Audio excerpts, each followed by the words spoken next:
Señor presidente, ahora sí, nos encontramos en condiciones del inicio de la audiencia. Muchas gracias, señor secretario. Doy los buenos días a todos los presentes y reanudamos la audiencia de debate de la causa 2833 del registro del Tribunal Oral Federal número 2. Si puede confirmar, doctor Cisneros, la representación de todas las partes para continuar. Sí, señor presidente, se encuentran presentes en la sala de audiencias el doctor Simonetti junto con su asistido Fatala y las partes restantes debidamente conectadas en la plataforma Zoom. Asimismo, le informo que, de conformidad con la autorización dispuesta en la acordada de prensa oportunamente dictada por este tribunal, se encuentra en la antesala del tribunal un fotógrafo quien solicitó obtener imágenes de la audiencia en el día de la fecha. Bueno, previamente hacemos ingresar al trabajador de prensa.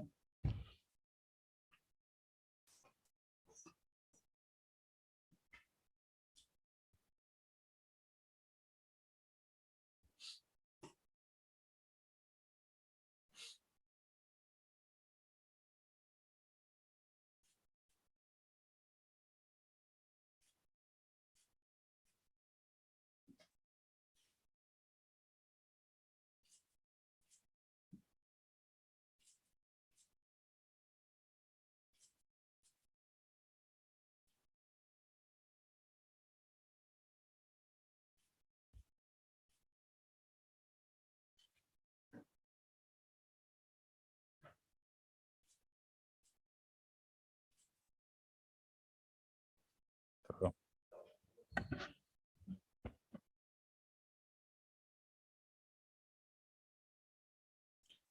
Bien, ahora sí, continuando entonces con la discusión final, está previsto escuchar en el día de la fecha el alegato de la defensa del señor Abel Claudio Fatala, así que, doctor Simonetti, tiene la palabra.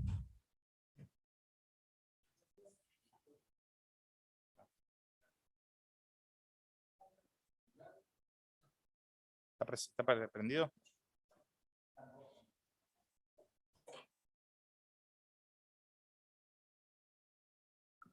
Ahí está. Perfecto. Bueno, buenos días al tribunal, a todos los presentes en la sala, a todas las personas conectadas al Zoom, al resto de mis colegas y demás partes de esta causa que se encuentran conectadas, digamos, por vía remota. Vamos a dar inicio ahora a, digamos, al alegato respecto a la acusación que el Ministerio Público Fiscal realizó contra mi defendido. Lo primero que hay que señalar es que la acusación que se realiza contra mi defendido, digamos, parte de la base de sostener que él habría omitido realizar las funciones que le correspondían de acuerdo al decreto que regulaba que establecía las funciones de la subsecretaría, digamos, de los subsecretarios de Obras Públicas, y que eso habría sido esencial a los efectos de la comisión de la defraudación que acá se investiga y que acá se está juzgando. De tal forma, no se está imputando un hecho, digamos, un hecho cometido de una manera activa, sino que se le imputa una omisión, es decir, no haber cumplido con sus funciones. Esto nos da un poco la pauta de cuál es la clave digamos, sobre la cual va a girar este alegato. Es decir, a Abel Fatala se lo imputa de una omisión deliberada. Es decir, él deliberadamente no habría cumplido con las funciones que el decreto 27 del año 2003, digamos, le disponía.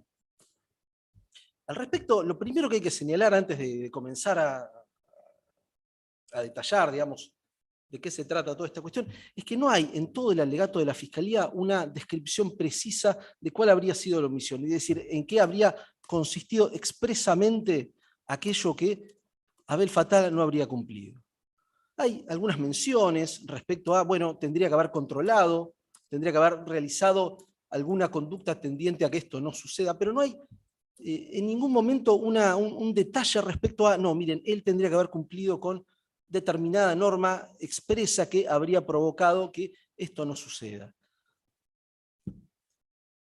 De tal forma, digamos, esa omisión, de acuerdo a lo que sostiene la Fiscalía, con el concurso de otras personas, habría generado el perjuicio a esa administración pública. La Fiscalía habla de que Abel Fatala detentaba competencias de vital importancia a los efectos de las cuestiones relativas a la Dirección Nacional de Vialidad, y que eso es lo que habría producido el hecho. De tal forma, entiende que existe una violación objetiva digamos, al deber de cuidado en la posición de garante que se le asigna. Se le asigna de acuerdo a este decreto. De tal forma, entonces, digamos, podemos entender que el cuadro normativo sobre el cual se produce la acusación parte de la base de los dos decretos de designación de Abel Fatala, que son, bueno, no me acuerdo, 1412 del 2008 y el 80 del 2011, que, digamos, le dieron el cargo de subsecretarios de Obras Públicas. Junto con esos decretos, nos encontramos con, si se quiere, el decreto, digamos, esencial, que es el decreto 27 del año 2003. El decreto 27 del año 2003, que es el que establece, digamos, el organigrama de las funciones, o digamos, de las funciones y de los roles que cumplía cada organismo dentro de lo que era el Ministerio de Planificación Federal, llámese Secretaría de Energía, Secretaría de Transporte, Subsecretaría de Recursos Hídricos, etcétera, etcétera, etcétera. Y dentro de los cuales se encontraba la Subsecretaría de Obras Públicas. Para hacer una pequeña introducción, lo primero que, digamos, este alegato va a estar dividido en, si se quieren, 5 ejes temáticos, por así decirlo. En primer lugar, explicar cuál eran realmente la competencia que le asignaba el decreto 27 del 2003. Esto es, cuáles eran las atribuciones, digamos, la competencia que realmente tenía la Subsecretaría de Obras Públicas. Y cómo aquello sobre lo cual gira la acusación de parte de la Fiscalía no es sino otra cosa más que una interpretación errónea de las normas de derecho administrativo que regulan, digamos, las relaciones entre los organismos. La Secretaría de Obras Públicas, la Subsecretaría de Obras Públicas y la Dirección Nacional de Vialidad. En segundo lugar, digamos, me voy a referir a la prueba que se desarrolló en el debate y la que se encuentra en el expediente. La que, como veremos, solidifica, digamos, la interpretación que esta parte siempre sostuvo respecto a la interpretación que había asignarle al decreto 27 del 2003. En tercer lugar, tenemos una cuestión sobre la que el Ministerio Público hizo mucho hincapié a los efectos de sostener su acusación, que digamos, se centra en utilizar las manifestaciones de mi defendido a los efectos de validar digamos, la acusación. Lo cual veremos en este punto que no solamente, digamos, no es cierto, sino que además hasta podría hablarse de una interpretación, digamos, maliciosa de parte del Ministerio Público. Por último, y quizá más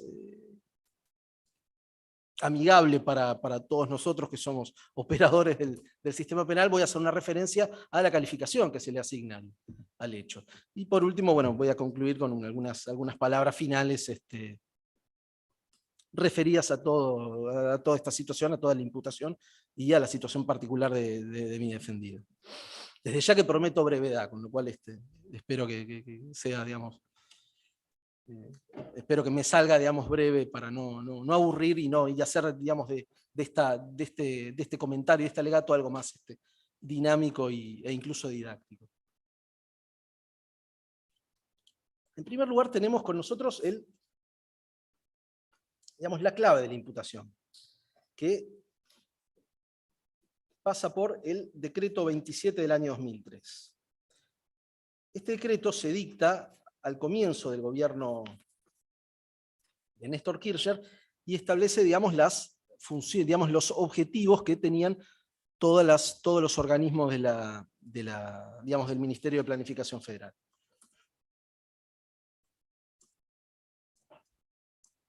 Ya sostuve, digamos, ya afirmé que no hay una imputación concreta de parte del Ministerio Público respecto a qué deberes o qué objetivos, para utilizar la palabra que figura en el decreto, habría incumplido Fatala y que eso, digamos, habría, digamos, fortalecido, mejor dicho, habría sido esencial a los efectos del perjuicio patrimonial, sino que simplemente hace una enunciación.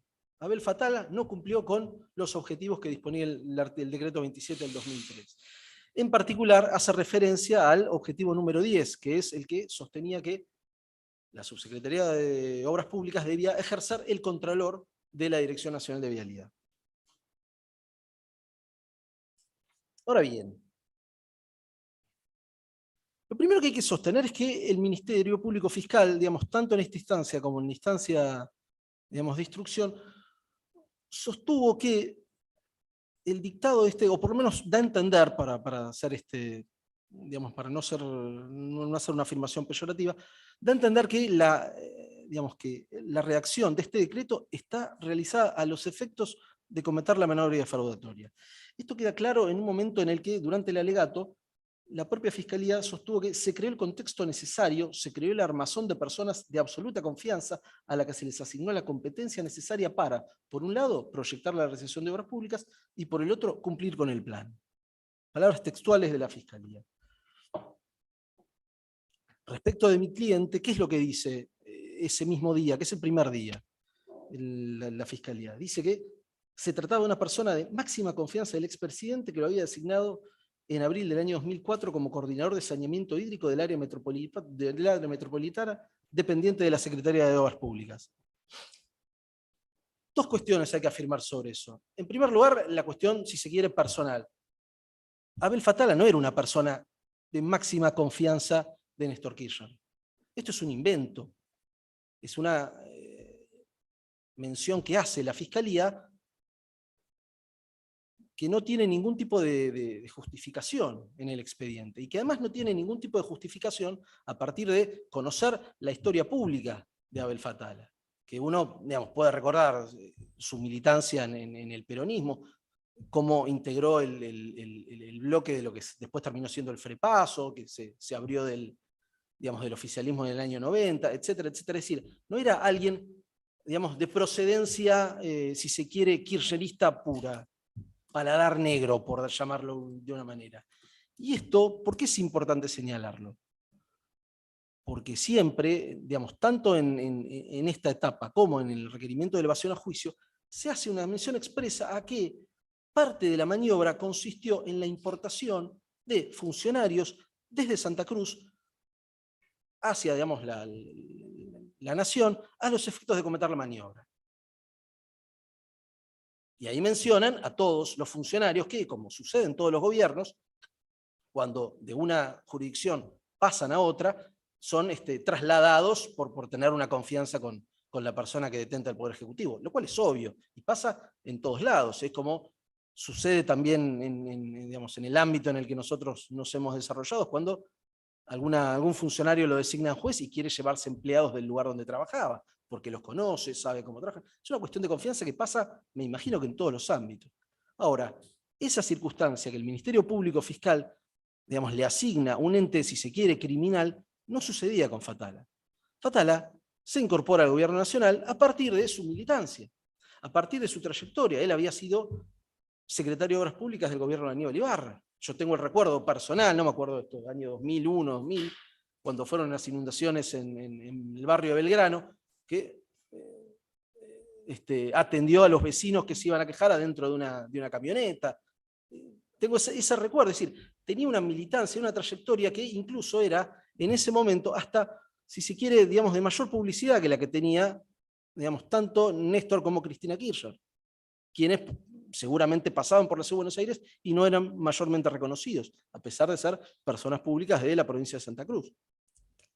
Con esto, ¿qué es lo que quiero señalar? Lo que quiero señalar es que ya la acusación parte de una premisa que es incorrecta desde lo subjetivo, desde lo personal que hace a mi cliente. Que también hay que señalar otra cuestión, que después voy a desarrollar con otro grado de detalle.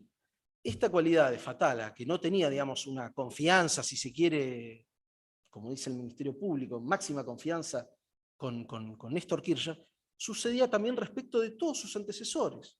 Es decir, Abel Fatala es subsecretario de Obras Públicas a partir del 2 de septiembre del 2008. Tuvo 3 antecesores previos, que también provenían de, si se quiere, el peronismo de diversos lugares. Me acuerdo que había uno de los dos Rodríguez venía de La Pampa, Oporto, no me acuerdo de qué jurisdicción venía, pero ninguno de ellos era una persona, si se quiere, de confianza.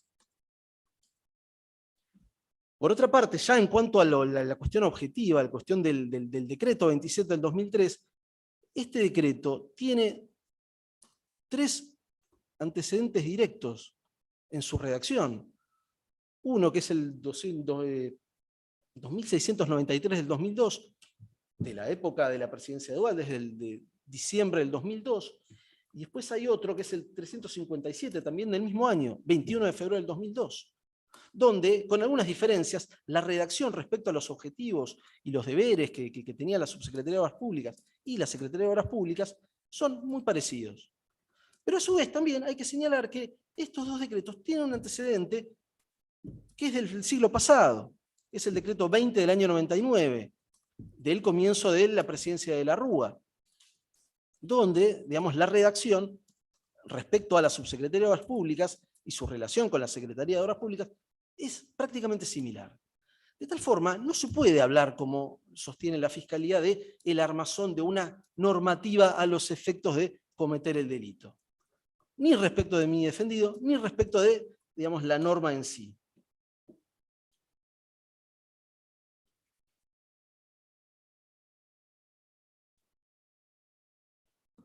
Ahora bien, ya ingresando dentro de lo que es el decreto, digamos, en el cual se le asignan los deberes y los objetivos a los subsecretarios de Obras Públicas, tenemos que detenernos en el objetivo número 10. ¿Qué es lo que dice el objetivo número 10? Dice que es un objetivo de la subsecretaría ejercer el contralor de la Dirección Nacional de Vialidad. Ya la palabra nos debería indicar que no se trata de un deber o una obligación a cumplir, sino que se trata simplemente de un objetivo. Es algo que, digamos, puede realizar, pero no es una obligación. Esto ahora lo vamos a ver con más detalles a partir de la base del derecho administrativo. El Ministerio Público le da a este objetivo una interpretación completamente amplia. Por eso, digamos, la discusión que el fiscal Mola tiene respecto a lo que sostuvo mi defendido respecto a la palabra control y contralor y cuál sería la asignación que le corresponde. Pero ¿qué pasa? Justamente, es decir, lo que entiende el Ministerio Público es que la omisión de realizar ese control, ese contralor de ese objetivo, es lo que entienden típico de la defraudación. Ahora bien, es una interpretación que está errada. ¿Y por qué digo que está errada? En primer lugar, porque la competencia de los organismos públicos suponen, digamos, todas el conjunto de funciones que la gente puede realizar. Es decir, la medida de las actividades que de acuerdo al ordenamiento, digamos, tiene permitido. Por eso es que la ley, digamos, la ley de procedimiento administrativo establece que la competencia es un elemento esencial del acto administrativo, en su artículo 7, en inciso A. Ahora bien, hasta acá, bueno, no podría, digamos, pensar, o podría generarse el interrogante, pero falta un detalle que es el más importante de todos. La Dirección Nacional de Vialidad es un ente autárquico. Es decir, se administra a sí mismo, puede realizar, digamos, un montón de actos administrativos atenientes a otros organismos y a personas privadas sin ningún tipo de control o sin ningún tipo de supervisión de parte de ningún otro organismo. De ahí viene, digamos, la definición de autarquía que está prevista desde su decreto de formación originario, que es el 505 del año 58. A partir de esa relación, digamos, de esa característica que tiene la Dirección Nacional de Vialidad, que, quiero remarcar esto, no es analizada en ningún momento por el Ministerio Público en el alegato, por lo menos, digamos, es simplemente mencionada, pero no hay un desarrollo o un análisis acerca de cuáles serían sus límites o la definición, es que, digamos, se desarrolla, digamos, toda una interpretación de derecho administrativo que da a entender que el objetivo a partir del cual se lo quiere imputar a mi cliente, digamos, no debe comprenderse con la amplitud con la que, digamos, el Ministerio Público lo hace. Lo cierto es que todos los actos administrativos que realizaba la Dirección Nacional de Vialidad no tenían ningún tipo de supervisión o control, no solamente por parte de la Subsecretaría de Obras Públicas, por parte de ningún organismo. Es decir, estamos hablando de un ente autárquico. Es, si se quiere, como una universidad. una facultad de cualquier universidad nacional puede tomar gente, contratar, hacer obras, digamos, manejar su presupuesto de la forma que desee, sin ningún tipo de supervisión o control de parte de ningún tipo de, digamos, del Ministerio de Educación. Por dar un ejemplo, digamos, básico.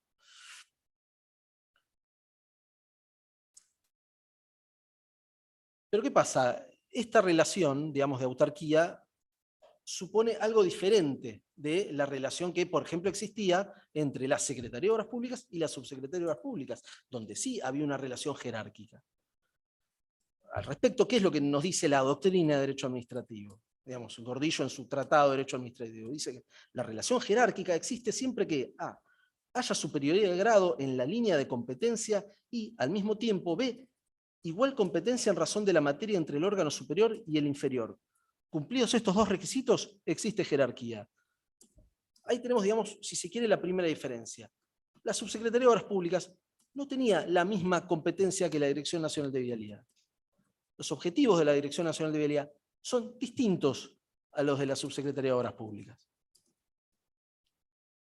A partir de esta doble situación que existe entre los órganos administrativos, la jerarquía por un lado, que hace a la verticalidad de la organización administrativa del Estado, y los organismos autárquicos, nosotros tenemos en nuestro ordenamiento un control que es doble, si se quiere, o que, digamos, está dividido. Por un lado tenemos el poder jerárquico, que supone, digamos, el control que un organismo superior tiene respecto de un inferior. Hasta ahí, digamos, no habría ningún tipo de inconveniente. Pero cuando hay un ente autárquico, digamos, el control es distinto y existe lo que la doctrina denomina el control administrativo. Por eso es que el mismo autor, Gordillo, sostiene que el ente descentralizado, como era la Dirección Nacional de Vialidad, como es la Dirección Nacional de Vialidad, no está sometido a la jerarquía de la administración central, sino al contralor administrativo. ¿Qué supone esto? Que el ente descentralizado, como tiene personalidad jurídica propia, una asignación de recursos propio, un patrimonio que es propio, que lo puede administrar como quiere, digamos, y tiene un objeto por el cual está creado que debe desarrollar, no está sujeta al control y la supervisión permanente de un organismo que tenga por encima. Pero, sin embargo, también hay que señalar que, tal como sostiene Gordillo, que son organismos que están sometidos al control de la administración central. Esto supone, al mismo tiempo, que no puede admitirse la total independencia del ente, ya que su actividad debe necesariamente coordinarse con el resto de la actividad estatal, ni tampoco un control demasiado rígido, que frustre en la práctica la finalidad perseguida al crearlo. El ámbito y la extensión del control es sumamente variable según el país y el tipo de ente descentralizado de que se trate, pero pueden señalarse algunos trazos usualmente comunes, entre los cuales señala el control de los actos cuando los terceros afectados por ellos interponen los recursos que autorizan el ordenamiento jurídico y eventualmente la revocación o reforma de los mismos. Esto, digamos, nos da la pauta. Tanto mi defendido como el resto de los subsecretarios públicos explicaron en sus declaraciones indagatorias que el control que, digamos, existía de parte de la Subsecretaría de Obras Públicas respecto de la Dirección Nacional de Vialidad era este. Era un control recursivo. No era un control sobre todo aquello que sucedía en la Dirección Nacional de Vialidad. Pero ¿qué pasa? El Ministerio Público Fiscal se nota que malinterpreta esta relación. Mejor dicho, no es que la malinterpreta, no la analiza. Hace como un análisis como si se tratara de una relación de jerarquía. Secretaría de Obras Públicas, Subsecretaría de Obras Públicas, Dirección Nacional de Vialidad. Y que fuese todo, digamos, parte de la misma, digamos, del mismo ordenamiento, ¿no? De la misma estructura vertical. Cuando esto en los hechos no es así. Y además, como vamos a ver, digamos, luego, todo nos indica que esto era, digamos, de la forma en la que nosotros sostenemos y no con la interpretación, digamos, de derecho administrativo que sostiene la Fiscalía. Pero lo cierto, ¿cuál es? Es que la Subsecretaría de Obras Públicas no tenía ninguna intervención en la Dirección Nacional de Vialidad. Digamos, tenían, obviamente, relaciones a partir de que estaban dentro del mismo ministerio. Había reuniones conjuntas, tal como lo explicó Fatala, digamos. Había, si se quiere, el deseo o la necesidad de lograr un objetivo, digamos, común, que era realizar las obras que querían. ¿Por qué? Porque estaban dentro del mismo marco de, digamos, de la misma finalidad política. No solamente político en el sentido partidario, lo cual es obvio, sino político en el sentido de desarrollar, digamos, los objetivos estatales.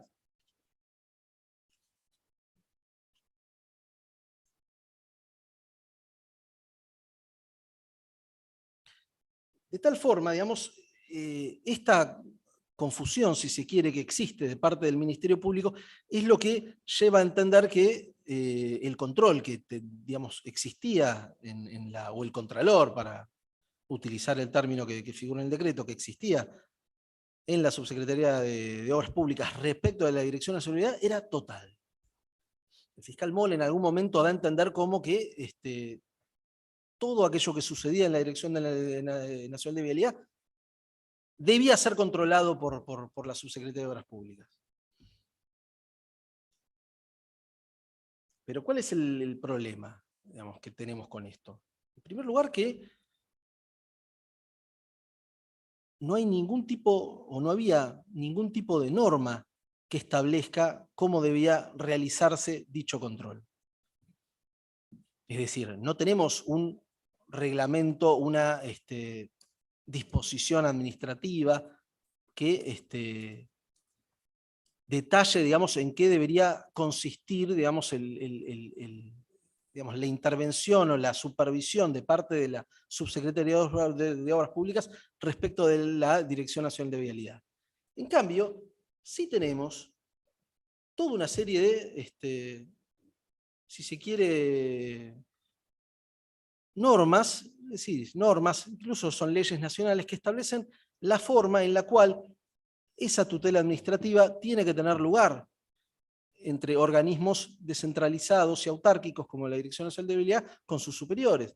¿Que dónde está regulada? En el decreto que reglamenta la Ley de Procedimiento Administrativo, que establece que en ese tipo de casos lo que existe no es un recurso, digamos, jerárquico, sino un recurso de alzada, simplemente. Es decir, esa simple división que nos brinda la ley de procedimiento y el decreto reglamentario de la ley de procedimientos administrativos, nos da un poco la pauta de que existía una norma que establecía, digamos, de qué forma debía efectuarse el denominado contralor de la Subsecretaría de Obras Públicas sobre la Dirección Nacional de Vialidad. Es decir, la tutela administrativa, en palabras de Gordillo. En tal sentido, digamos, podemos ver el artículo 93 del decreto reglamentario, establece que salvo norma expresa en contrario, los recursos deducidos en el ámbito de los entes autárquicos se regirán por las normas generales que para los mismos se establecen en esta reglamentación. Hasta ahí no habría ningún problema. Recurso alzada dice, contra los actos administrativos definitivos o que impiden totalmente la tramitación del reclamo o pretensión del recurrente, emanadas del órgano superior, de un ente autárquico, incluidas las universidades nacionales, procederá a opción del interesado el recurso administrativo de alzada o la acción judicial pertinente. Es decir, la ley de procedimiento administrativo y su decreto reglamentario me están dando la pauta de cuál es el contralor, cuál es la forma en la que debe procederse a ese control al que hace referencia el decreto 27 en su objetivo 10, que es meramente, digamos, de la tutela administrativa. Pero bueno, yo sostenía hace un ratito que la Fiscalía confunde estas disposiciones. Y esto se ve en claro cuando, digamos, en la audiencia del 22 de agosto, el fiscal Mola, de alguna manera, da a entender que Fatala debería haber procurado obtener real información para reportar a sus superiores jerárquicos. Es decir, el error de interpretación acerca de la relación entre los órganos queda muy claro en esa frase.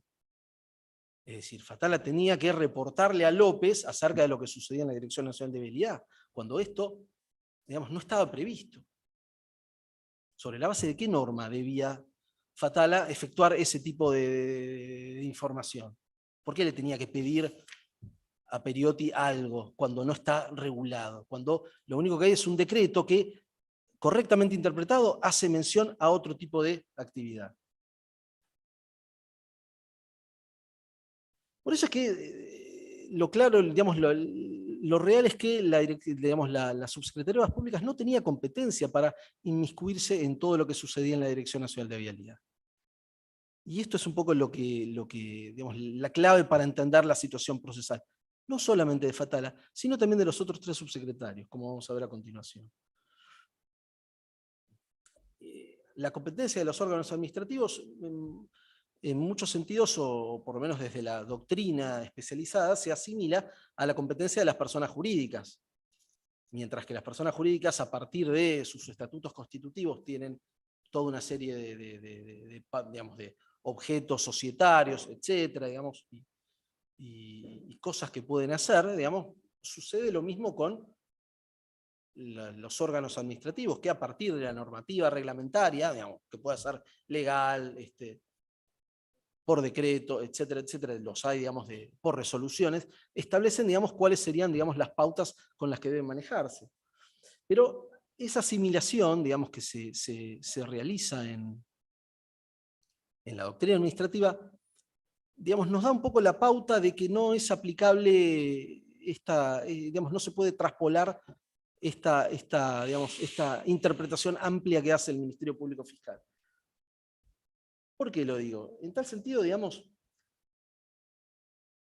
lo explica con mucha claridad Gordillo, quien sostiene que mientras que en el derecho privado la capacidad es la regla y por lo tanto se presume en la medida que una norma expresa no venga a negarla, en derecho público la competencia de los órganos no se presume y debe estar otorgada en forma expresa o razonablemente implícita por una norma jurídica para que pueda reputársela legalmente existente. Entonces, digamos, volvemos a efectuar la pregunta. Tenemos una norma que es, digamos, el ejercicio del contralor que se interpretaba, que derivaba hacia el procedimiento administrativo, pero no había nada más que eso. No había una regulación expresa respecto a cómo debería efectuarse si se quiere, digamos, esa actividad. Por eso es que también se sostiene que la competencia de los organismos administrativos debe ser expresa, es decir, muy bien regulada. Y es por eso que la propia jurisprudencia, digamos, contencioso administrativa sostiene que en el orden jurídico administrativo la competencia constituye un elemento esencial que confiere validez a la actuación de los órganos estatales y en especial la atribución de competencia jurisdiccional a los órganos y entes administrativos debe ser interpretada con carácter estricto. Digamos, no se puede ampliar. Un fallo de la Sala 1, que es Compañía de Alimentos Covex S.A. del 7 de septiembre del 2009. Por otro lado, de la misma línea también, otro fallo de otra sala, la Sala Cuarta, en una causa Grunbaum, Rico y Dacour, digamos, de 19 de junio del 2012, entendió que no se puede extender la competencia de manera analógica. Por eso es que toda esta discusión referida a la palabra control, contralor, que realiza Mola a partir del enojo, si se quiere, que le produce la declaración de mi cliente, no tiene mayor importancia. Y además, como todos sabemos, digamos, pocas cosas son tan, si se quiere, precisas como las palabras, y más las palabras, digamos, jurídicas cuando no son realizadas con una determinación precisa y puntual. Ahora bien, si la determinación de competencia tiene que ser realizada de manera estricta y no se puede ampliar de manera analógica, ¿por qué la Subsecretaría de Obras Públicas, el Ministerio Público sostiene que la Subsecretaría tenía el contralor o el control sobre todo lo que sucedía en la Dirección Nacional de Vialidad? Eso no tiene ninguna explicación.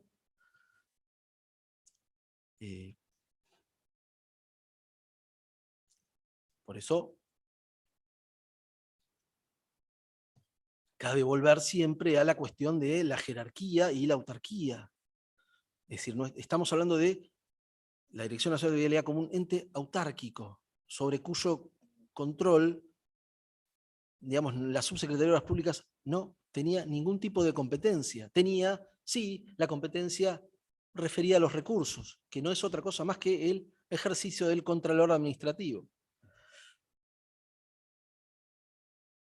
Por eso es que la misma doctrina sostiene que la relación jerárquica, de todos modos, no existe con referencia a un ente descentralizado. El ente descentralizado no está sometido a la jerarquía de la administración central, sino al control administrativo. Lo que debe entenderse es una cuestión que quizá no es sencilla de explicar porque no es algo a lo que nosotros estamos acostumbrados a ver en el ámbito de de lo que es la justicia penal, pero todas las competencias administrativas son normadas. Y además, el objeto del derecho administrativo, a diferencia del objeto, de materia penal, es un objeto que está en permanente movimiento, que es un objeto dinámico. Es decir, nosotros, ante una causa, una investigación, investigamos para atrás. Es decir, ya tenemos un hecho que está, si se quiere, congelado en el tiempo, sobre el cual se deberán determinar los detalles. En cambio, el objeto, la materia del derecho administrativo, es una materia que está en permanente movimiento. Más si se trata, como en el caso de esta causa, de obras públicas, donde hay infinidad de contingencias que pueden modificar toda la situación. ¿Por qué hago esta afirmación? Porque justamente, esto también hace a lo que es la regulación administrativa. La regulación administrativa no puede ser estática o, interpretada de una manera amplia, con alcances totales, sino que tiene que ser interpretada de manera tal que permita el desarrollo de las actividades y los objetivos que tiene cada organismo. De lo contrario, se paralizaría todo. Ustedes piensen, si la Dirección Nacional de Vialidad hubiese tenido que una relación jerárquica con la Subsecretaría de Obras Públicas, todo hubiera demorado, infinidad de tiempo. Esto sin agregar siquiera, un pequeño detalle que el Ministerio Público pasa por alto. La Dirección Nacional de Vialidad tiene más de 10 veces el tamaño en cantidad de empleados y funcionarios que la Subsecretaría de Obras Públicas en ese momento, ¿no? Y además tiene delegaciones en todas las provincias, es decir, es un organismo muy grande. Me arriesgaría a decir que debe ser de los más grandes del país. No conozco, cómo es la atribución de personas y funciones, pero posiblemente lo sea. Creo, en algún lugar de la causa se informa que esto, que es un organismo de más de 6.000 empleados, 6.000 funcionarios, lo cual es una barbaridad. La subsecretaría tenía 400, 500 empleados con toda su planta. Esto ya un poco nos da la pauta, es decir, no podía existir un control permanente, preciso, sobre todo. Por eso es que también, volviendo a la doctrina administrativa, el propio, Gordillo sostiene que la competencia será parcialmente arreglado, lo expresamente arreglado y lo razonablemente implícito, o será parcialmente discrecional, pero no puede ser preponderantemente discrecional, con la sola limitación del objeto. Que el órgano haga cualquier cosa en cualquier lugar respecto de cualquier persona, siempre que no le esté expresamente prohibido y se atenga a la órbita de acción que la norma le ha fijado, parece una clara exageración en la interpretación de las supuestas atribuciones o competencias otorgadas. El orden jurídico, por lo demás, al fijar los objetivos, fíjense cómo habla de objetivos, igual que el decreto 27, o fines que deben satisfacer los entes y órganos públicos, no ha tenido evidentemente una tal intención. Los fines u objetivos que las leyes señalan a las administraciones públicas son tan amplios y extensos que no habría prácticamente nada que ellas no pudieran legítimamente hacer desde el punto de vista de la competencia. De tal forma, ¿qué es lo que la doctrina explica con esto, y hace un poco a la imputación que realiza el Ministerio Público Fiscal? La Subsecretaría de Obras Públicas no podía hacer cualquier cosa, no podía generalizar todos los objetivos que figuraban en el decreto y ponerse a controlar absolutamente todo aquello que sucedía en la Dirección Nacional de Vialidad.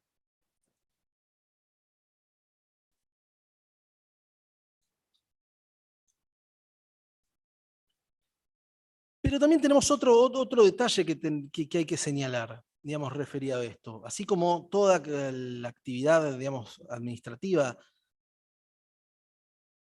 es normada o regulada, no tenemos ningún tipo de regulación administrativa respecto a cómo tendría que haberse ejercido el contralor de parte de la Subsecretaría de Obras Públicas hacia la Dirección Nacional de Vialidad. No hay una disposición administrativa, digamos, que haya establecido en qué casos tenía que tener algún control. Los expedientes de la Dirección Nacional de Vialidad, salvo casos muy excepcionales, los que fueron explicados por mi defendido en su indagatoria, digamos, no pasaban por la Subsecretaría de Obras Públicas. Ninguno de los 51 expedientes de las licitaciones de Santa Cruz de esta causa pasó por la Subsecretaría. Digamos, todo eso nos da la pauta de que, al no existir una norma reglamentaria que establezca cómo debía realizarse ese contralor de acuerdo a la interpretación que la doctrina y la jurisprudencia le da a la competencia administrativa, nos da la pauta de que no existía en la Subsecretaría de Obras Públicas la posibilidad de realizar algún acto tendiente a intervenir en aquello que realizaba la Dirección Nacional de Vialidad. Salvo en el caso de un recurso de alzada. Es decir, salvo en los casos regulados por el derecho administrativo. En algún momento en el alegato del viernes 19 de agosto, el fiscal Mola sostiene que cuando pretende atribuirles responsabilidades a los imputados, sostiene que Fatala tendría que haberle requerido un informe a Periotti, directamente. Un informe acerca de qué sucedía con todas las cuestiones y las alertas a las que se le asigna un valor que, como vamos a ver a continuación, no es tal. Dice textualmente: en un plano superior, en la confección de un informe instancia el ex subsecretario de Obras Públicas Fatala, quien en función de lo establecido en el decreto 27, sobre el que vamos a ocupar un importa, tenía a su cargo el contralor de la Dirección Nacional de Vialidad. Bueno, hace referencia a que el secretario de Obras Públicas tenía competencias específicas en materia pública de vía, bueno, etc. No viene al caso. De tal forma, digamos, lo que le exige de alguna manera la Fiscalía a mi cliente es: usted tendría que haberle pedido explicaciones a la Dirección Nacional de Vialidad. Pero, digamos, volviendo, digamos, a la cuestión administrativa, ¿ello qué hubiera supuesto? Hubiera supuesto que entre la Dirección de Vialidad y la Subsecretaría de Obras Públicas existía una relación de jerarquía que, tal como lo expliqué y tal como surge del propio decreto, digamos, de constitución del organismo, ello no existe. En ese sentido, digamos, las propias palabras de la subprocuradora Laura Monti, que es también otra figura del derecho administrativo, entiende que, digamos, un derivado jerarquía, digamos, una derivación de la jerarquía, es que el órgano superior pueda vigilar a los órganos inferiores mediante el pedido de informes. Es decir, con esto, ¿qué es lo que quiero sostener?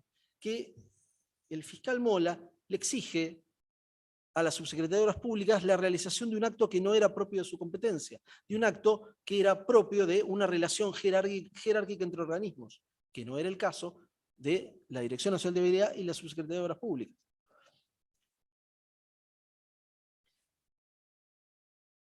También relacionado con la cuestión, digamos, normativa,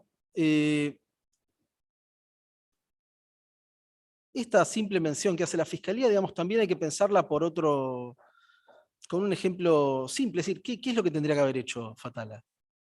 Tendría que haber caminado las 4 o 5 cuadras que lo separaban de la Dirección Nacional de Vialidad, golpearle la puerta a Periotti y decirle: ¿qué pasa con esto? Tenés que frenar todo lo que está haciendo porque están diciendo que... A su vez, Periotti tendría que haber llamado a Santa Cruz. Ninguna de esas actividades se encuentra regulada. Es decir, era algo que no podía hacer. Estaba completamente fuera de sus atribuciones. ¿Me siguen hasta acá? Es como que haya un problema en una sala de, supongamos, de acá arriba, de la Cámara Federal de Casación, y vaya un juez de la otra sala a decirle: no, ¿cómo es que se resolvió esto en este expediente o pasó esto? No lo puede hacer. Está fuera de su, digamos, de su órbita de competencia.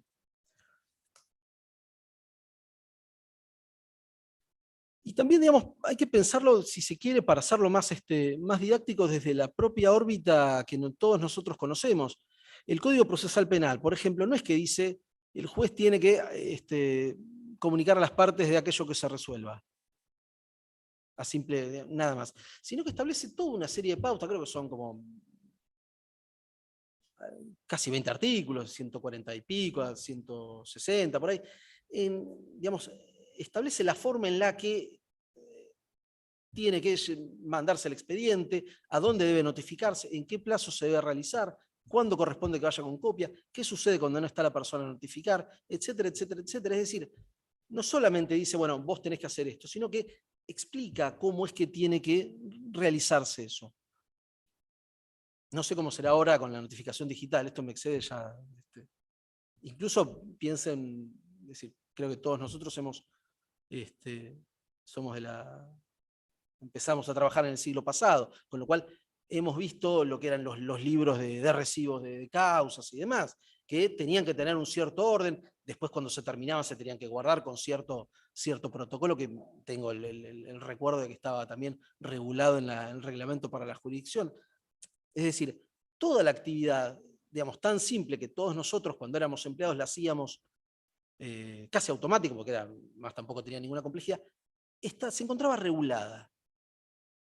Traspolándolo a la cuestión, digamos, de esta causa, no tenemos una regulación que explique de qué forma la Subsecretaría de Obras Públicas tenía que intervenir en la Dirección Nacional de Vialidad. Tenemos solamente una norma, que es el objetivo 10, que se refiere al ejercicio del Contralor. Y bueno, la doctrina administrativa especializada entiende que esto solamente se hace referencia a una cuestión relativa a los recursos de alzada. Y tenemos una ley que así lo dispone, que es la Ley de Procedimiento Administrativo y su decreto reglamentario. Lo que cabe preguntarse es por qué la ausencia de esta regulación no llamó la atención del Ministerio Público Fiscal.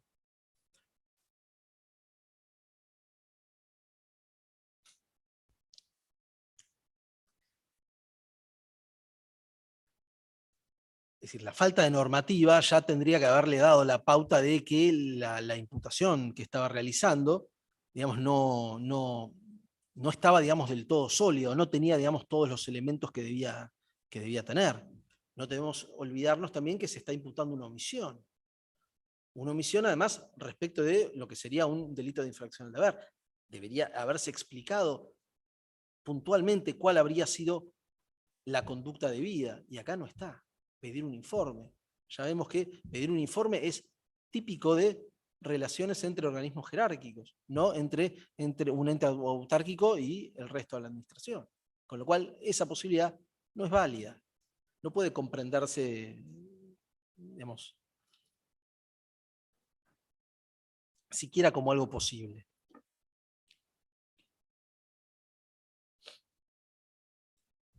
Ya con esta, si se quiere, con esta interpretación, podría, digamos, sostener, digamos, que el alegato de la Fiscalía no reúne las condiciones como para ser apto para habilitar una condena hacia mi cliente. Pero hay otros elementos que dan la pauta de que esta interpretación es la interpretación que se hace por esta defensa es la debida. ¿Y cuáles son esos elementos? Esos elementos son todas las pruebas que se encuentran en el expediente, digamos, que se han desarrollado, a ver, me corrijo, no todas las pruebas, sino todo un gran caudal de pruebas que tuvieron lugar en esta causa que dan a entender eso.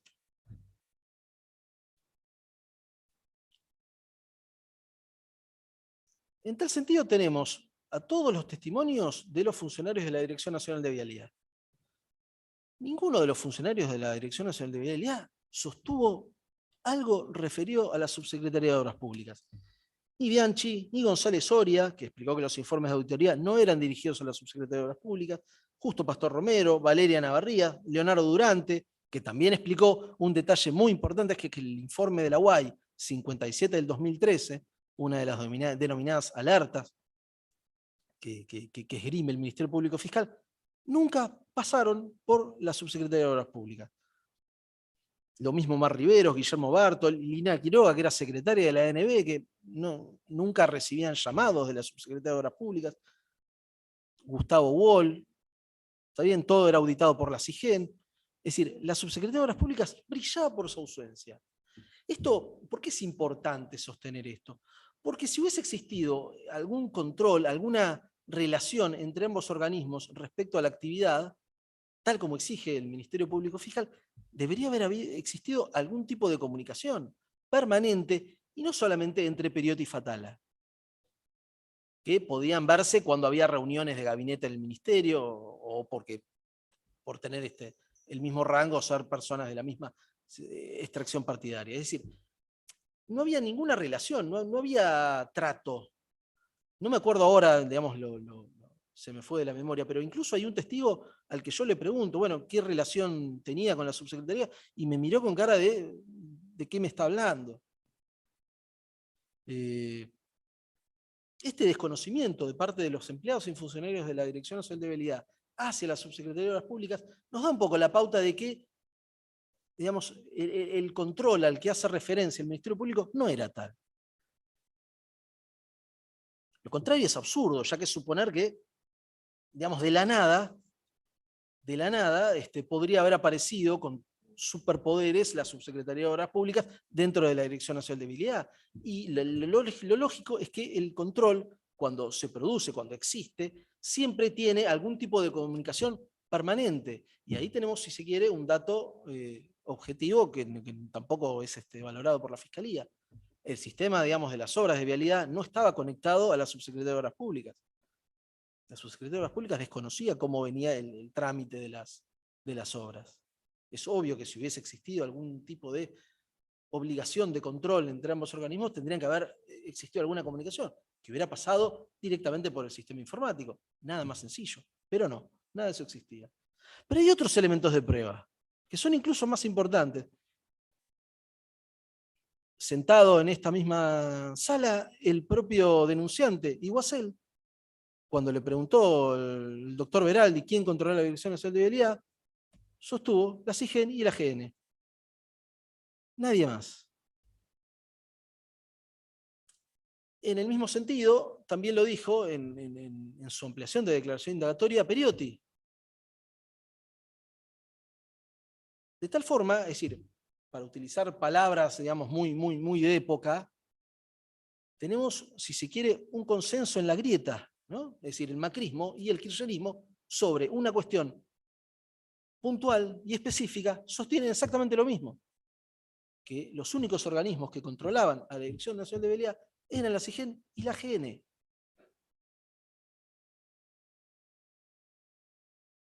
Digamos, una evidencia más específica acerca de la interpretación correcta de la norma de derecho administrativo no puede haber. Es decir, el propio denunciante de la causa sostuvo que no había ningún tipo de obligación de parte de la Subsecretaría de Obras Públicas de controlar, que solamente controlaba la CIGEN y la GN.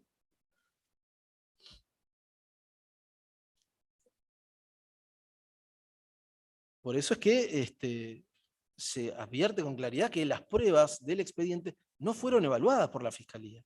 Lo mismo sucede con los informes de la CIGEN y de la AGN que están acompañados en la causa. Ninguno de ellos está dirigido a la Subsecretaría de Obras Públicas, los relacionados con la Dirección Nacional de Vialidad, ¿no? Incluso hasta los informes de la AGN, muy críticos acerca del desarrollo de las obras por parte de la Dirección Nacional de Vialidad, no pasaban por la Subsecretaría de Obras Públicas. Y acá también hay que desarrollar una cuestión que me parece que es importante como para marcar una serie de errores de parte del Ministerio Público Fiscal. Respecto a un informe del año 2007 de la AGN, la propia Fiscalía en la audiencia del 8 de agosto sostuvo: al poder ver tal informe en el contexto temporal, esto es junio del 2007, cabe preguntarse entonces cómo abordó a partir de entonces la DNB los múltiples pedidos de modificación de obras que le planteaba el grupo Lázaro Báez o grupo Báez en el marco de las 51 obras anexadas. ¿Adoptaron acaso Nelson Periotti y debido a López Fatal algunas de las recomendaciones emitidas por los auditores generales de la Nación? No, señores jueces, nada de eso sucedió. Hay dos detalles para decir. Primero, el que ya mencioné, que los informes de la AGN no eran dirigidos a la Subsecretaría de Obras Públicas, sino que iban a la Secretaría de Obras Públicas. Y en segundo lugar, otra cuestión, que la Fiscalía no considera. En junio del 2007, Fatala no era subsecretario de Obras Públicas siquiera. Con lo cual esa mención es completamente arbitraria. Si se trata de un doble vicio.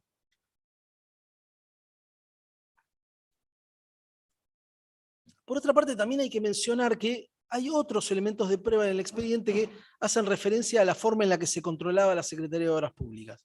Me refiero a digamos, un programa de regularización del ambiente de control que era elaborado por la CIGEN a partir de una resolución 114 del 2004.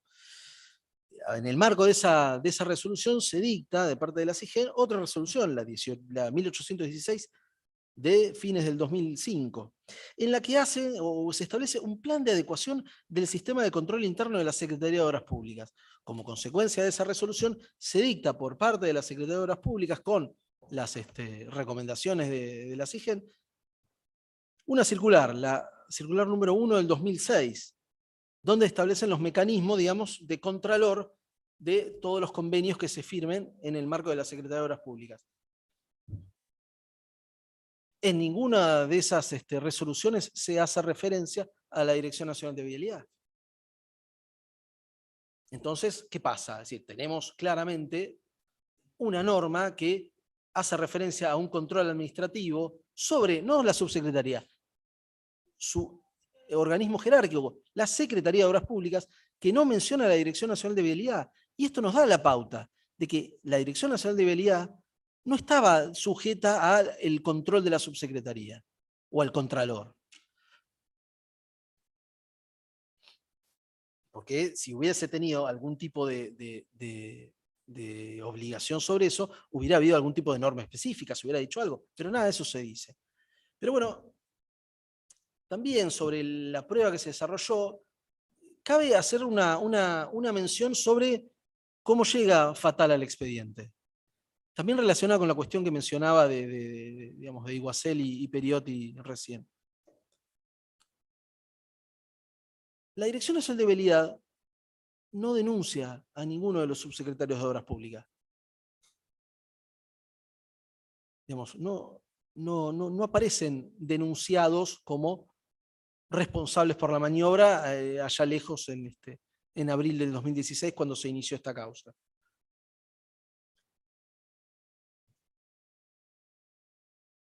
Esta imputación recién surge a partir de un dictamen que hacen los agentes fiscales Polichiti y Máiquez a fojas 552-638.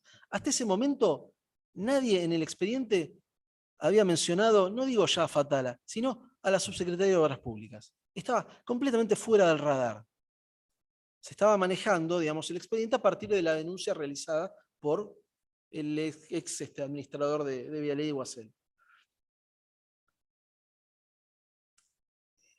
Y ahí viene también, digamos, si se quiere, otro de los errores ya señalados. Es decir, la incorporación de Fatala dentro de toda esta historia se da a partir de la construcción de ese relato relativo a la importación de los funcionarios de extrema confianza de Néstor Kirchner para ejercer o para culminar la maniobra criminal.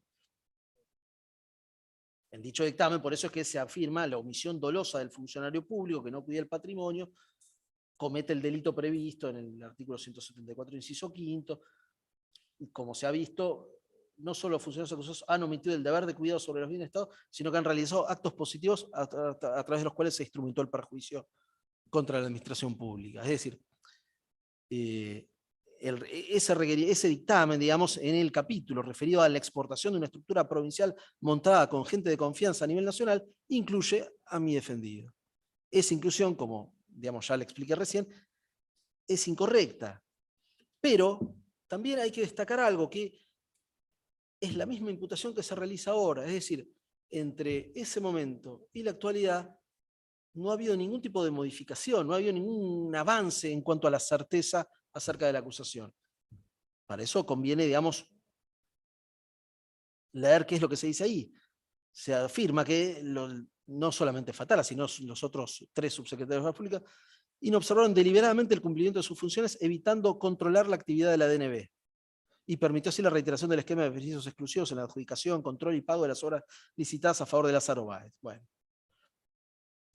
De ahí que se sostiene que desde los roles del subsecretario intervino en la consecución de la maniobra delictiva ideada, por tanto su aporte en la elaboración y ejecución de la política de las obras públicas, como por su contribución al promover la inobservancia de los controles que lo imponía la normativa.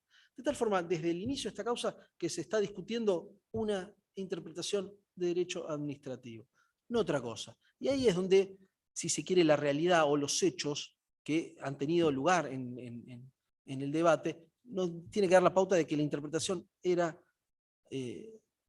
digamos, esa interpretación no es correcta.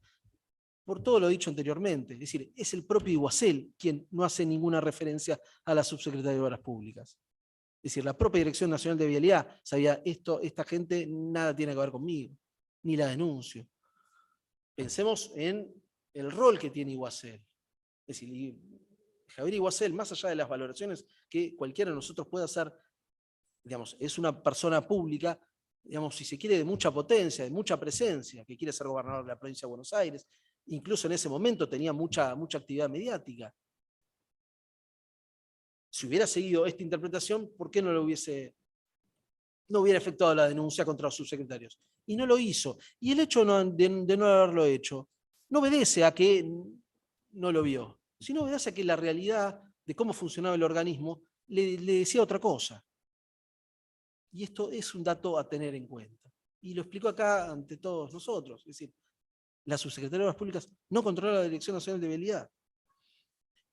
Es por eso también que existe un consenso muy claro en todas las manifestaciones de los subsecretarios de Obras Públicas.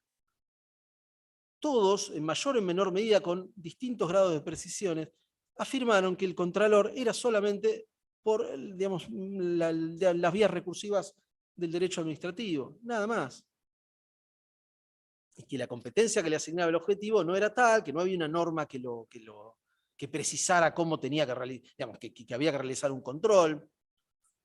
Algunos estuvieron más tiempo, otros menos, todos, digamos, salvo mi cliente, pero por cuestiones, digamos, de su personalidad y de su peso político, tuvieron bastantes problemas con López, lo cual es claro, y esto se advierte en los propios mensajes de texto de López sobre los cuales vamos a hablar, digamos. Pero ninguno de ellos sale de esta explicación que yo estoy haciendo. El contralor que exigía el decreto 27 del 2003 acerca de la subsecretaría era solamente por una cuestión recursiva, nada más. Y la asistencia, la consecución de los objetivos, era solamente, digamos, reuniones en las que a lo sumo se informaba sobre cómo venía la construcción de las distintas obras que hacía la ANB. Punto. Pero no había una obligación del organismo de centrarse o de poder digamos, de hacerse cargo de aquellas obras que tenían lugar allí. Por eso es que también hay que resaltar, la Subsecretaría de Obras Públicas no tiene ninguna intervención ni injerencia en la elección geográfica de las obras que se hacían en vialidad, la elaboración del presupuesto de vialidad, en ninguna de las licitaciones y tampoco en el control en la que fueron realizadas. Esto, ¿dónde queda muy claro, digamos, dónde es la evidencia más concreta de esto? Es que en los convenios que la Dirección Nacional de Vialidad firmaba con las provincias, la Subsecretaría de Obras Públicas no aparecía, digamos, solamente mencionada en ese adagio, digamos, que dice organismo dependiente bajo la órbita de, punto. Pero no había ningún tipo de obligación interpuesta en esos convenios. Una vez más hay que recordar, se trataba de un ente autárquico.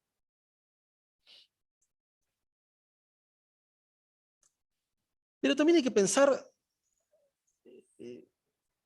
cuáles eran los objetivos que traía el decreto 27 del 2003. Digamos, de ser cierta la interpretación que sostiene la Fiscalía, y de acuerdo a lo que disponen los objetivos del decreto, la Subsecretaría de Obras Públicas tendría que haber intervenido en todas las licitaciones que realizaba la DNB, porque, de acuerdo a lo que sostienen, estaba dentro de la órbita de su competencia. Tendría que haber controlado todas las licitaciones, aparecido en todas las obras. Y eso no solamente no sucedía, sino que además era imposible. No solamente por una cuestión de derecho administrativo, sino por una cuestión fáctica relativa al tamaño de ambos organismos. Lo mismo sucede respecto a lo que se afirma, lo poco que se afirma en el alegato respecto al registro de constructores. Nosotros hemos tenido acá declarando en varios días a Ferrea y a Galoni, que explicaron, digamos, cómo cómo funcionaba ese registro. Al respecto, digamos, ambos explicaron que la inscripción de las sociedades funcionaba a modo de referencia, y que era solamente tenía algún tipo de injerencia en lo que eran las licitaciones nacionales, no así las provinciales, lo cual ya nos da la pauta de que hay una inmensa cantidad de las obras de esta causa donde esa inscripción ni siquiera podía haber sido considerada. Se trataba solamente de un control registral de ese organismo, que era un organismo muy chiquitito, lo explicó, pero que también dependía del trabajo que realizaban otros organismos, como todos los registros de personas jurídicas del país.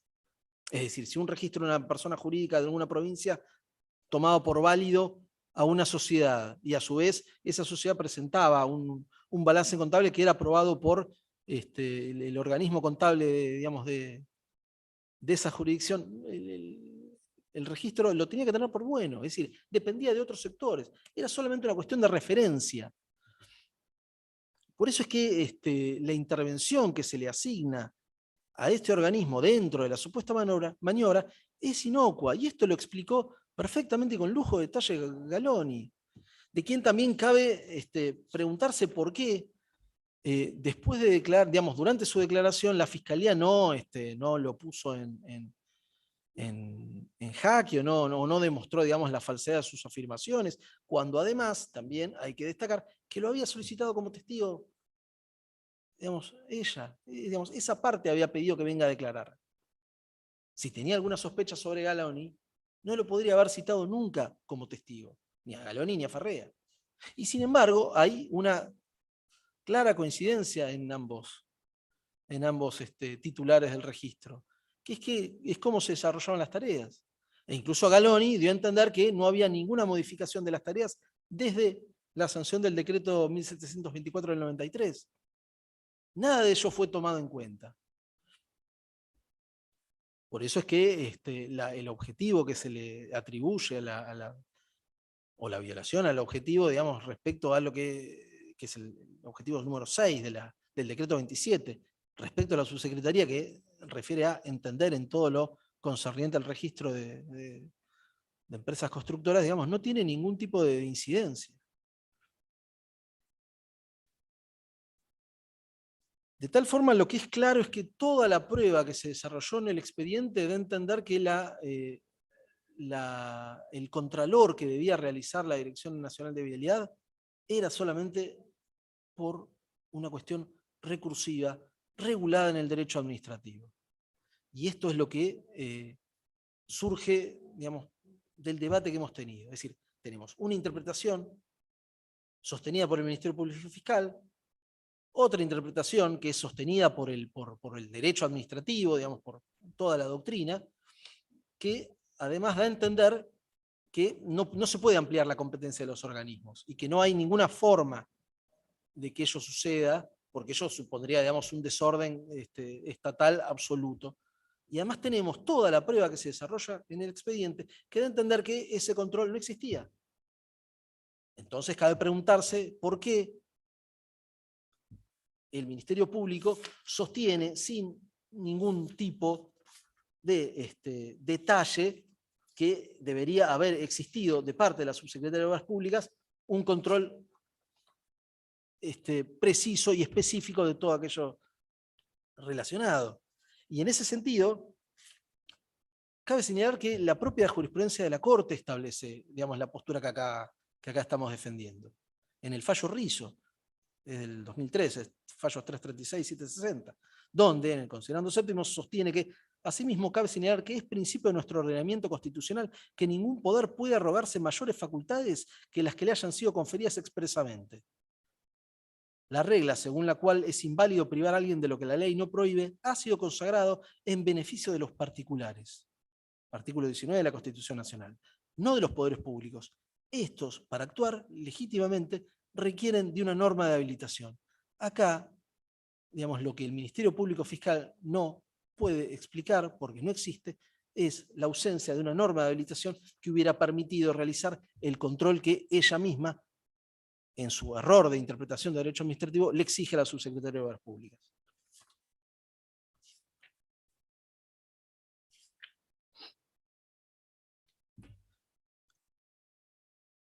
Pero bueno, siguiendo, digamos, con el orden que le asigné a mi exposición, de la cual ya falta cada vez menos tiempo, le aviso a todos los conectados y a los presentes,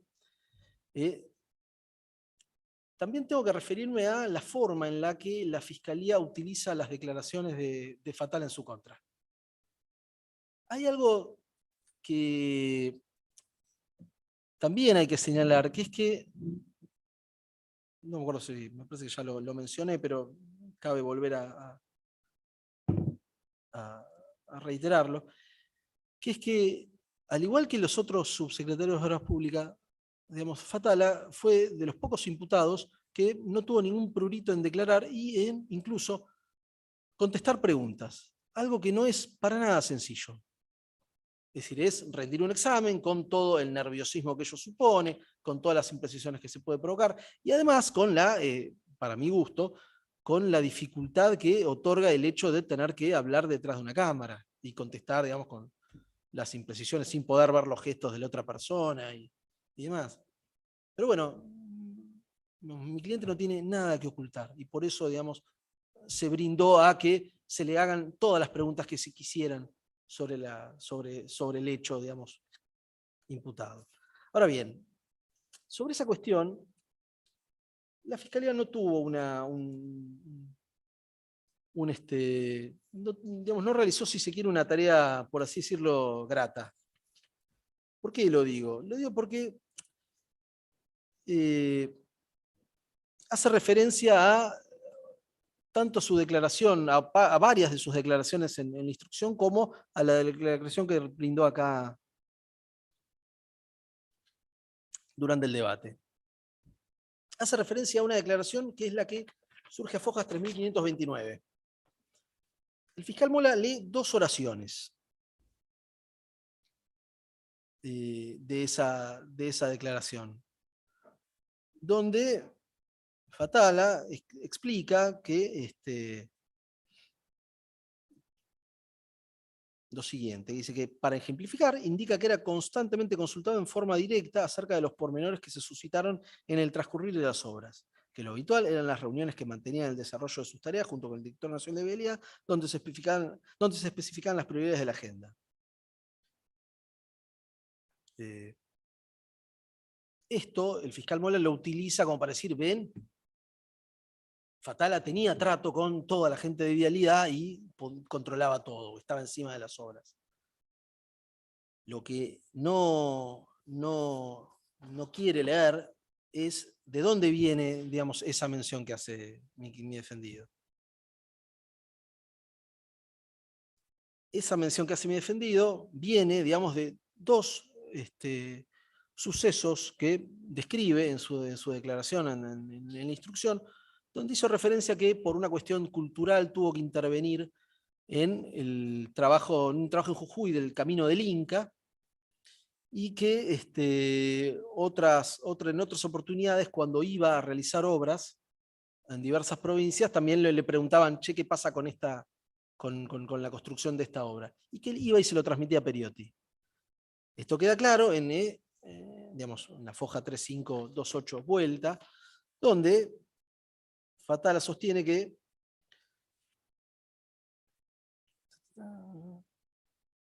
agrega que el segundo ejemplo es el de la Ruta Nacional 9, que en el tramo entre Rosario y Córdoba, cuyas obras venían postergadas, que en ese caso gran parte de las localidades involucradas fueron el conglomerado inicial de lo que hoy en día son ciudades desarrolladas, que al anunciar cuál sería la traza de la ruta recibieron quejas de los ciudadanos porque se alejaban de los pueblos, a su vez porque pasaban por terrenos dedicados a la actividad agropecuaria. Que ese conflicto llevó a grandes atrasos para lograr compatibilizar los diferentes intereses de quienes venían afectados por las obras. Y ahí da el ejemplo que cita Mola. Para ejemplificar, indica que era constantemente consultado en forma directa acerca de los pormenores que se suscitaron en el transcurrir de las obras. Esto lo explicó también en su declaración indagatoria prestada ante este tribunal, cuando hizo referencia a que, ya digamos, no recuerdo, estando en Rosario, en una obra realizada en la universidad, le preguntaron por eso, che, ¿qué pasa con la ruta? Y él le transmitió la inquietud a Periotti. Nada más que eso. Eso, digamos, es como, trasladémoslo a lo que nosotros hacemos.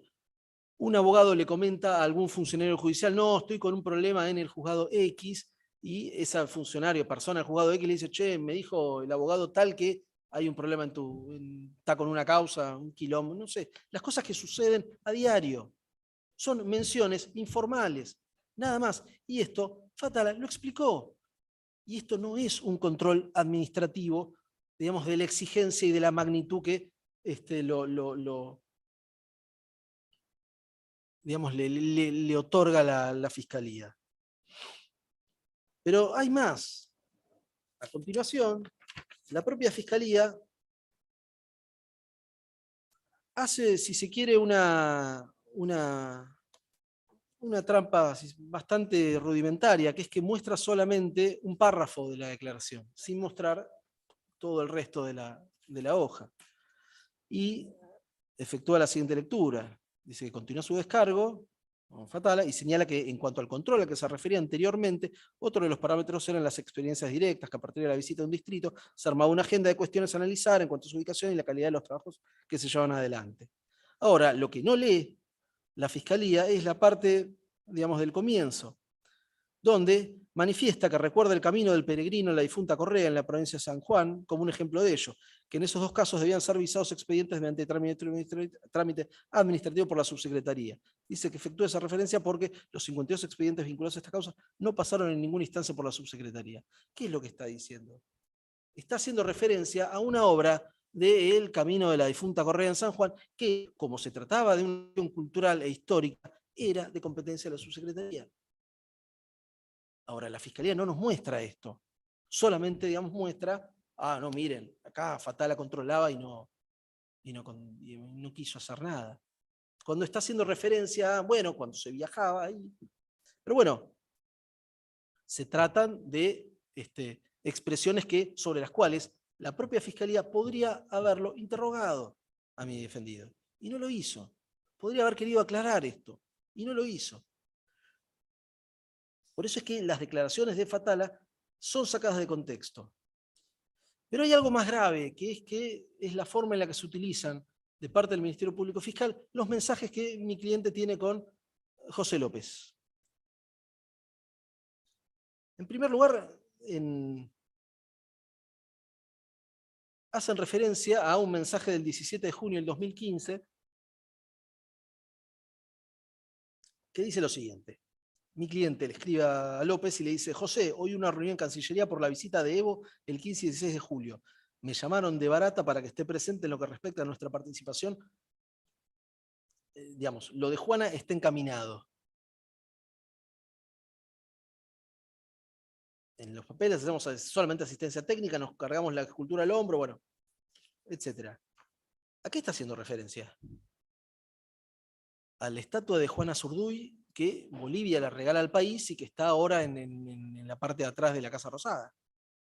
Ese traslado, que era, al tratarse de una cuestión cultural, competencia de la subsecretaría. Tiene esto algo que ver con la Dirección Nacional de Vialidad y que seguramente tiene que haber coordinado alguna cuestión, digamos, por las rutas de donde venía, nada más. Y solamente porque hay una referencia en lo que decía el mensaje a otra cuestión, que en Cancillería le preguntaron por una obra vial y él le traslada la inquietud a Periotti, simplemente.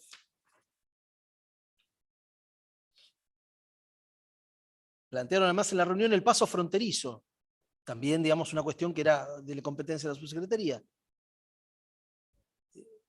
Punto, nada más. Pero hay otras cosas.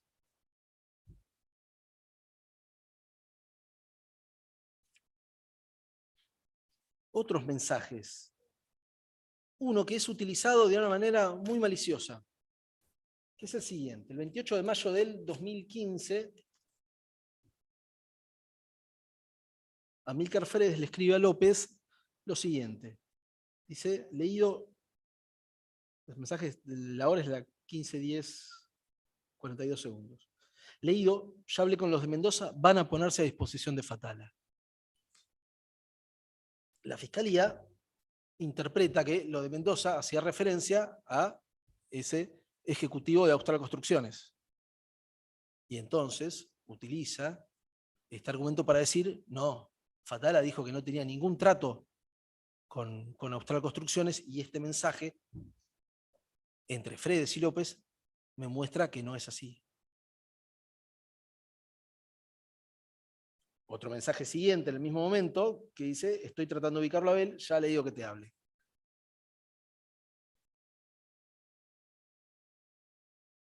Ahora,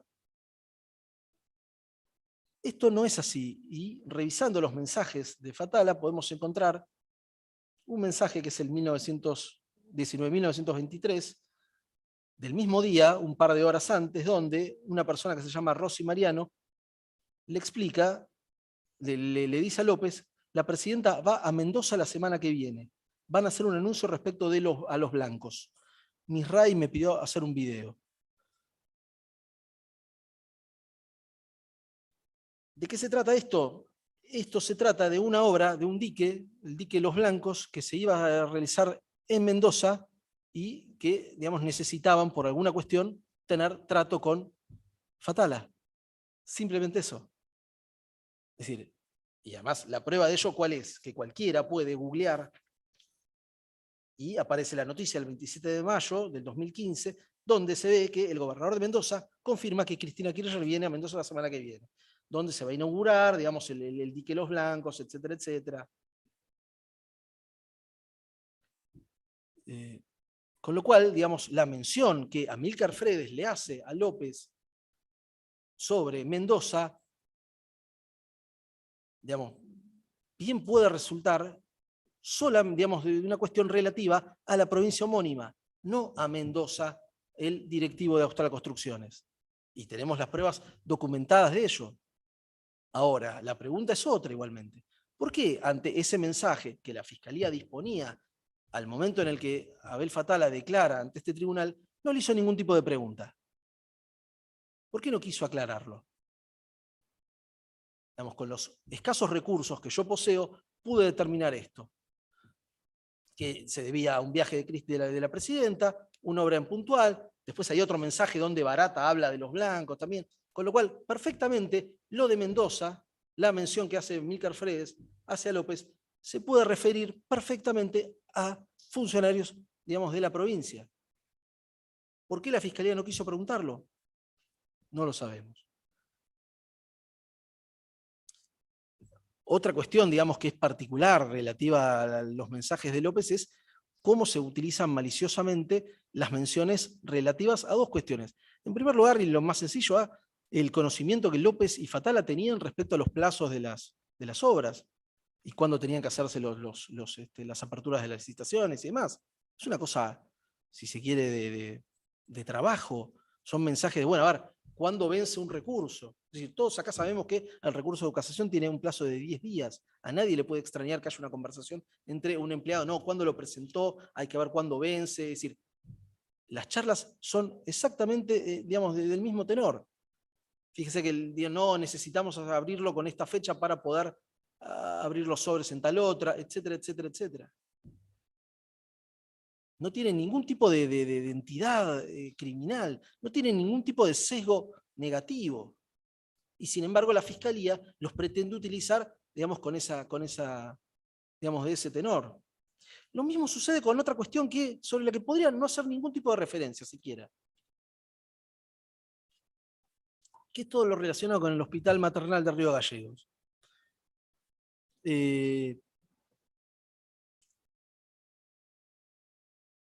Podría decir, digamos, cuál es lo que critica el Ministerio Público sobre esto, es que, digamos, Fatala le explica a López que tuvo reuniones con los oferentes por separado, que son dos empresas que no gozan de su simpatía, porque una es la empresa de Cristóbal López y la otra es la empresa de Carlos Wagner, ¿no? Entonces, digamos, le asigna el fiscal Luciani toda una entidad, no, miren, se junta con las empresas, digamos, CPC y ESUCO por esta obra. hay dos cuestiones que se omiten completamente. Primero, ¿estamos hablando de una obra vial? No, es un hospital materno-infantil. No tiene nada que ver con el objeto de esta causa. En segundo lugar, ¿está metido Austral Construcciones? Tampoco. Entonces, ¿qué tiene que ver esto? ¿Qué se pretende? Ensuciar a partir de mensajes, digamos, donde lo único que se hablan son cuestiones operativas respecto a una licitación pública. Pero hay más, porque si la Fiscalía hubiese sido diligente, se hubiera tenido que poner a investigar de qué se trataba esta obra. Y hubiera llegado a la conclusión de que era una obra que tenía precio tope, que los mensajes que tiene mi cliente con las dos empresas oferentes son con posterioridad a que se presentan las ofertas. Y que además también tendría que haber visto que esa obra nunca tuvo, digamos, nunca se realizó. Ni siquiera creo, no sé si me equivoco, ni siquiera se le asignó presupuesto. Quedó en la nada, como muchas otras. Ahora, que a la Fiscalía le llame la atención que un funcionario se reúna con empresas que están discutiendo por realizar una obra, que ya presentaron la oferta, que, digamos, de los mensajes surge que tenían diferencias respecto al pliego, es algo que sucede siempre. Pensémoslo en cuestiones, digamos, cotidianas que nos pueden haber pasado a todos.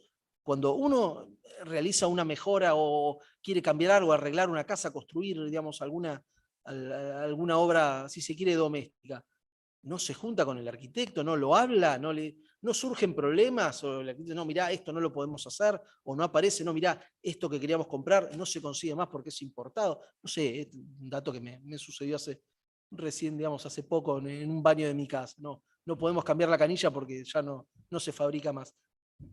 Ese tipo de contingencias suceden siempre. Y es por eso que se juntan los empresarios con los funcionarios. Porque reitero esta cuestión, la obra pública, a diferencia de lo que es la materia del derecho penal y el derecho administrativo, es dinámica. Está sujeta a un montón de contingencias que siempre suceden. Es infrecuente que una obra pública se cumpla en el plazo establecido. Como también pasa con todas las obras domésticas, como estaba dando ejemplo. ¿Cuántas veces, digamos, hemos iniciado alguna reparación en nuestros hogares y han demorado más tiempo? O no lo han cumplido, o ha quedado algo mal, etcétera, etcétera, etcétera.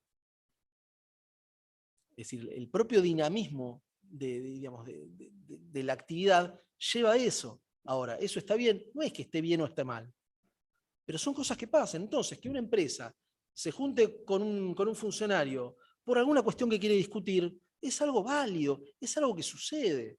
Y además, también hay que ver otra cuestión. ¿Dónde está la falta de transparencia a la que le asigna el Ministerio Público? ¿Qué tiene que ver esto? Digamos, ¿qué tiene que ver esto con Austral Construcciones? ¿Qué tiene que ver esto con las rutas? ¿Qué tiene que ver esto con el desarrollo de este juicio? Si estos mensajes hubieran tenido ese carácter ilícito, ¿por qué no extrajo testimonios el juzgado federal, no sé, o el tribunal que tuvo la causa por enriquecimiento ilícito de López? Digamos, este tipo de interrogantes, digamos, no son contestados por el Ministerio Público Fiscal, que, digamos, pretende construir una versión o pretende utilizar los dichos de mi cliente para satisfacer, digamos, su necesidad de acusar a todos los imputados sin ningún tipo de elemento de prueba. Y además también lleva a otra cuestión que es importante destacar. En algún momento el fiscal Mola da a entender que utiliza una frase diciendo que Cristina Kirchner tendría que haber preguntado qué pasaba con las obras ante tantas denuncias, etcétera, etcétera, etcétera. Y da una frase de, bueno, quien no quiere preguntar es porque no quiere saber de qué se trata. ¿No? Lo estoy citando así mal y de memoria, pero bueno, esa es un poco la idea. Sucede lo mismo con el Ministerio Público Fiscal y con Fatala. ¿Por qué no le preguntaron sobre esta cuestión? Sobre todos estos mensajes. ¿Cuál era el problema? Cuando además mi cliente contestó todas las preguntas que le hicieron. Ahora, ¿no le habrán gustado sus respuestas? Bueno, de esto se trata el juicio, es decir, nadie, digamos, va a estar conforme plenamente de todo, pero bueno, acá de lo que se trata es de tratar de descubrir la verdad de lo sucedido. Y la Fiscalía no ha querido hacerlo.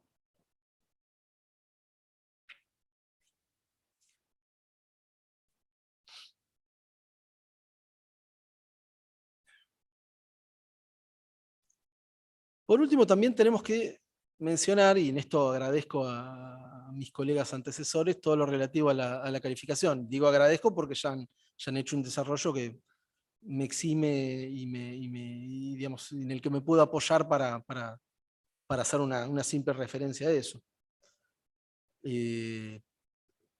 A mi cliente se lo acusa de ser autor del delito de defraudación. El doctor Garona, el viernes pasado, con mucha simplicidad, explicó que el tipo penal escogido no admite la comisión por omisión. Sobre todo sobre la base de que no existe una norma de equivalencia como sí existe en los códigos de España y de Alemania, que podría, digamos, permitir ambas formas de comisión del delito.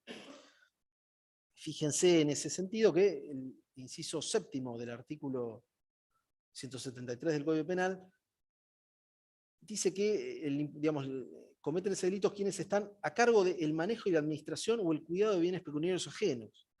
Ninguno de los bienes, es decir, ninguna de las obras estaba a cargo de la Subsecretaría de Obras Públicas. ¿Esto qué nos da la pauta? Nos da la pauta de que esa necesidad o esa calidad de autor que tiene que tener el autor o quien comete este delito no se encuentra en ningún subsecretario de Obras Públicas. Pero por otro lado, también el resultado que el mismo tipo penal exige, que es procurar un lucro indebido para causar daño, violando sus deberes, y dice que perjudicar los intereses que le fueron confiados u obligar abusivamente al titular de estos. La Subsecretaría de Obras Públicas no realizó ninguna tarea en ese sentido, menos aún Fatala. De tal forma, digamos, la imputación de este delito carece de todo asidero en este caso. Incluso, aún suponiendo como hay esto me parece que hay que señalarlo, tenemos una gran obra, digamos, al respecto que mantiene una posición distinta, que es el libro de Paula Honich y de Marcelo Colombo, digamos, de Editorial Ad Hoc, Delitos en las Contrataciones Públicas, que en la página 183 exige para que sea posible la comisión por omisión en este caso, postura que no comparto, pero también hay que, digamos, señalar que exige que la persona tenga la administración de los bienes. Es decir, en todos los casos, para poder admitir este delito, digamos, Fatala tendría que haber tenido la administración de los bienes y no haber hecho nada. Ahora, ¿se puede decir que él tenía la administración de los bienes? De ninguna manera, porque estos estaban a cargo o de la DNB o de la Administración General de Habilidad Provincial. Y ahí es donde viene la otra cuestión relacionada con la calificación. Se le está imputando un delito omisivo. ¿Por qué? A Fatala se lo acusa de el delito de defraudación contra la administración pública y no se lo imputa por el incumplimiento de deberes. Como sí se lo imputa por ese delito a Carlos Kirchner, por no haber cumplido los objetivos del decreto. ¿Qué es lo diferencial que realiza Fatala respecto de lo que habría realizado, o no habría realizado, mejor dicho, Carlos Kirchner? Eso no se explica. De cualquier manera, la Fiscalía no realiza una acusación alternativa, con lo cual no tiene, digamos, ninguna validez aquello que se sostenga sobre esto, pero me parece que es importante marcarlo por esta cuestión. Esa omisión deliberada, digamos, de la cual se lo acusa a mi defendido, no se explica, es decir, no se entiende por qué se aplica respecto de un imputado y no respecto de otro.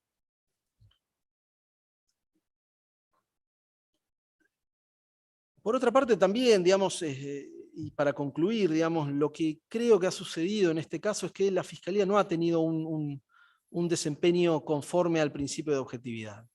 Es decir, el principio de objetividad es el que se deriva, digamos, de la necesaria actuación respetando la legalidad que tiene que tener el Ministerio Público, tanto en la anterior ley 24.946 como en la actual 27.148, que exige esto de parte de los funcionarios. Es decir, esa necesaria, digamos, búsqueda, digamos, de la verdad objetiva o el actuar objetivo, tiene que regir toda la conducta del Ministerio Público. Acá hemos visto cómo el Ministerio Público hace referencias a situaciones que no se encuentran demostradas, como la supuesta máxima confianza de mi cliente con Néstor Kirchner, que no está, sobre la que nadie habló en ningún punto, y además tampoco es una cuestión que sea de público conocimiento, como sí podría pasar entre otros funcionarios y Carlos Kirchner, así como pasa entre otros presidentes y otros funcionarios. Después pasa también a partir de la falta de análisis respecto a los objetivos del decreto 27 del 2003, la falta de mención a sus antecedentes, a cómo se interpreta ese decreto como si se tratara de el puntapié inicial de una maniobra criminal. Se verifica también a partir de la falta de análisis de las pruebas que se realizaron en el expediente, es decir, no valoró absolutamente nada, se mantuvo en la interpretación que los fiscales de primera instancia sostuvieron al comienzo del expediente sin tomar en cuenta nada de lo que sucedía. Incluso saben también dónde se verifica en la falta de intervención durante este debate respecto de todo lo sucedido en la Subsecretaría de Obras Públicas. Han pasado situaciones donde ni siquiera preguntaba, digamos, la Fiscalía hacía preguntas sobre los distintos funcionarios y no pasaba por Fatala. Cosa que además era algo llamativo, porque, digamos, tal como ustedes saben, Fatala estuvo conectado al Zoom de este juicio todas las audiencias. Era algo que, digamos, le tenía que llamar la atención. Muchos otros imputados no lo hicieron, pero Fatala estuvo siempre. Entonces, ¿qué pasaba? Conocía a Devido, a López, a Periotti, a Carlos Kirchner, y pasaba de largo. Se ve también en los pliegos de interrogatorios que se les hicieron a los diputados nacionales por el artículo 250. No pregunta por Fatala. Toda esta supuesta discusión relativa al Contralor no fue en materia de su análisis. Pero, sin embargo, mantiene esta interpretación.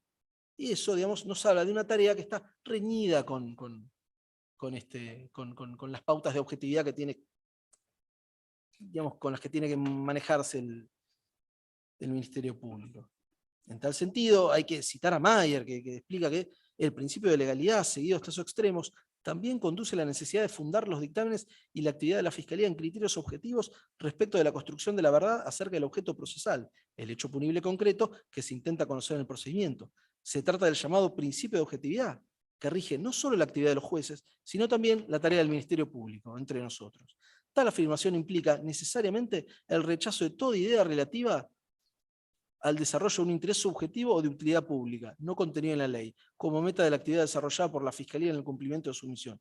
Y tal implicación desemboca precisamente en la advertencia de que la construcción de la verdad por los jueces para fundar sus decisiones es gobernada por las mismas reglas que las que rigen para la Fiscalía. Mayer, Editores del Puerto, tomo 2, página 323, en la edición del 2003.